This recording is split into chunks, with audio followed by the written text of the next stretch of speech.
As the Pacific island nation of Tuvalu battles rising sea levels, World Bank President Ajay Banga has made his maiden visit to the island. As many as 11,000 people live on 26 square kilometers of land stretched across 9 atolls.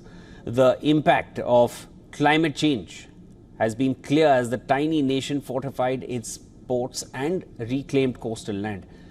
Take a look at this next report. World Bank President Ajay Banga visited the front line of the battle against rising sea levels on Friday. It's the first visit by a World Bank chief to the Pacific island nation of Tuvalu, which sits roughly halfway between Hawaii and Australia and is struggling with the impacts of climate change. He says young people here need training to help them move and adapt. This could mean investment in skills institutes for jobs such as nursing or plumbing, Banga says. Adaptation and resilience is not only about infrastructure, as in physical, it's also about human infrastructure and helping them have the quality of life that they deserve and they need. Banga says the impact of rising sea levels due to climate change is clear, as the tiny nation has fortified its ports and reclaimed coastal land. They're basically suffering from the impact of climate change and what it's doing to them.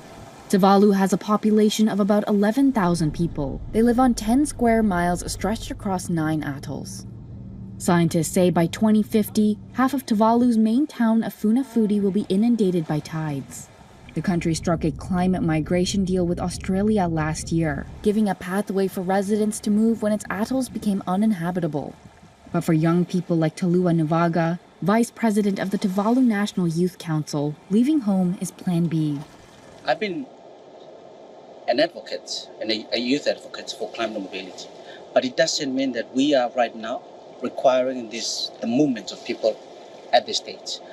What we advocate for is the clear path of people to move when it comes to worst case scenarios.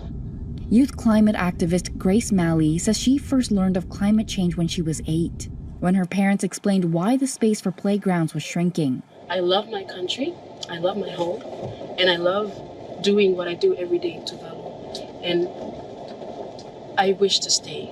I wish for my children to experience the same life that I live, excluding living through the impacts of climate change. Last year, Banga expanded the global lender's remit for the first time in 80 years to encompass climate change, under the banner of alleviating poverty in a livable planet. The World Bank said in December it will deploy 45% of its annual financing to climate change adaptation and mitigation by 2025. Banga said that goal has already been reached in the Pacific Islands.